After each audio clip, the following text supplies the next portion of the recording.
Time యూపీఎస్సీకి tuitions only in Tirumala IAS institute Chaitanyapuri. Call చేసి ఇప్పుడే జాయిన్ అవ్వండి. ఎస్ఎల్బీసీ టన్నెల్ ప్రమాదం దేశం మొత్తం ఉలిక్కిపడేలా చేసింది. దేశ ప్రధాని నరేంద్ర మోదీ సైతం టన్నెల్ ప్రమాదంపై ఆరా తీశారు. టన్నెల్లో పనులు జరుగుతూ ఉండగా సొరంగం పైకప్పు కూలడంతో అందులో పనిచేస్తున్న 8 మంది మృతి చెందారు. ఈ ప్రమాదం జరిగి దాదాపుగా నెల రోజులు పూర్తి కావస్తున్నా ఇప్పటి వరకు 2 మృతదేహాలను వెలికితీశారు. మిగిలిన వారి ఆచూకీ కోసం ముమ్మరంగా గాలిస్తున్నారు. ఇదిలా ఉంటే టన్నెల్ ప్రమాదానికి మల్లెల తీర్థం జలపాతమే కారణమంటూ అనుమానం వ్యక్తం చేస్తున్నారు నిపుణులు.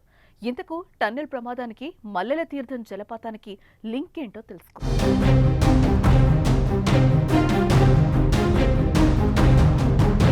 నాగర్ కర్నూలు జిల్లా అమ్రాబాద్ మండలం దోమలపెంట గ్రామ సమీపంలోని ఎస్ఎల్బీసీ టన్నెల్లో ఫిబ్రవరి 22న జరిగిన 14 కిలోమీటర్ వద్ద చోటు చేసుకున్న ప్రమాద ఘటనలో 8 మంది మృతి చెందగా ఇప్పటి వరకు 2 మృతదేహాలను వెలికితీశారు. మిగిలిన వారి ఆచూకీ కోసం గాలిస్తున్నారు. ఇకపోతే సొరంగం కూలిన ఘటనపై పలువురు అనేక అనుమానాలు వ్యక్తం చేస్తున్నా సొరంగం కూలడానికి మల్లెల తీర్థం జలపాతమే కారణమంటూ నిపుణులు కూడా భావిస్తున్నారు. దట్టమైన నల్లమల అటవీ ప్రాంతంలో టన్నెల్ సొరంగం పనులు జరుగుతున్నాయి.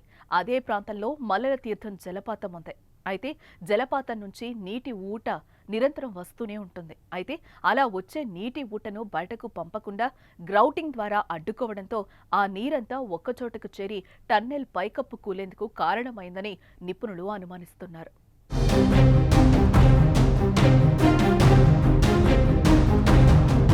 ఇకపోతే ఎస్ఎల్బీసీ టన్నెల్ పనులకు మొదటి నుంచి ఏదో ఒక రూపంలో ఆటంకం ఎదురవుతూనే ఉంది.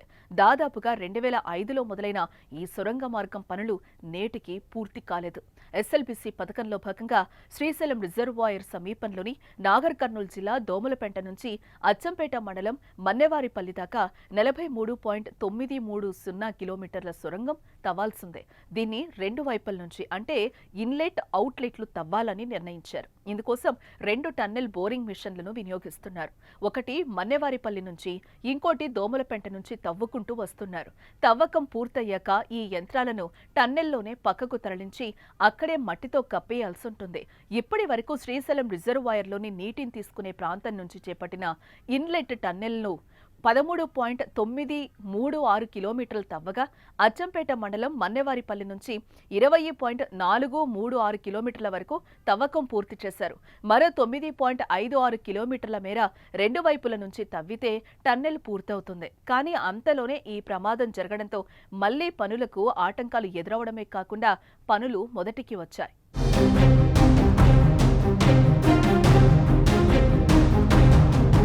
టన్నెల్ పనులు మొదలుపెట్టాక 2019 నుంచి టన్నెల్లోకి ఊటనీరు వచ్చి చేరడమే కాకుండా మట్టి, రాళ్లు కూలుతూ ఉండడంతో సొరంగం తవ్వకం పనులు ముందుకు సాగలేదు. ఊటనీటిని తోడేస్తూ మట్టిని తొలగించడంతో పాటు ఊటనీరు మళ్లీ రాకుండా, మట్టి, రాళ్లు పడకుండా సిమెంట్, పాలియురేథిన్ గ్రౌటింగ్ చేయించారు. అయితే ఇటీవల చోటు చేసుకున్న ప్రమాదానికి ఇదే కారణమైందని అనుమానాలు వ్యక్తమవుతున్నాయి. సీపేజ్ని గ్రౌటింగ్ చేయడంతో ఆ నీరు టన్నెల్ ఉదర భాగంలో ఒకే ప్రాంతంలో చేరి ఒత్తిడితో టన్నెల్లోకొచ్చిందని నిపుణులు పేర్కొంటున్నారు. వాస్తవానికి దోమలపెంటలోని టన్నెల్ నుంచి 20 కిలోమీటర్ల లోపే మల్లెల తీర్థం జలపాతం ఉంది. ఇది వటువర్లపల్లి నుంచి కొద్ది దూరం లోపలికి వెళ్లాక ఉండే సహజ జలపాతం. ఇక్కడ ఏడాదిలో 365 రోజులుగా జలపాతంలో నీళ్లుంటాయి. ఆ నీళ్లన్నీ క్రమంగా శ్రీశైలం బ్యాక్ వాటర్లో కలుస్తాయి. అయితే దోమలపెంట నుంచి లోపలికి 13.95 కిలోమీటర్ల దాకా టన్నెల్ తవ్వగా అక్కడి నుంచి 4.7 కిలోమీటర్ల దూరంలోనే మల్లెల తీర్థం జలపాతం ఉంది. ఆ జలపాతంలో దూకే నీరే క్రమంగా టన్నెల్లోకొస్తుందని, నిమిషానికి 3000 లీటర్ల ఊటనీరు రావటం వెనుక కారణం ఇదేనని నిపుణులు గుర్తించారు.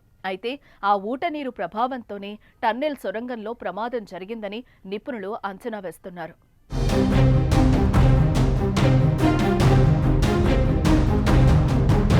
ఇక వాస్తవానికి ఎస్ఎల్బీసీ టన్నెల్లో దోమలపెంట వైపు నుంచి లోపలికి 13.6 కిలోమీటర్ల తర్వాత ముందుకెళ్లడం ఏమాత్రం సురక్షితం కాదని, ఏదైనా జరిగే అవకాశం ఉందని జియోలాజికల్ సర్వే ఆఫ్ ఇండియా ఇప్పటికే హెచ్చరించినట్లుగా తెలుస్తోంది. సరిగ్గా టన్నెల్ బోరింగ్ మిషన్ 13.6 కిలోమీటర్ల వద్ద ఉన్నప్పుడే సొరంగం పైకప్పు కూలింది.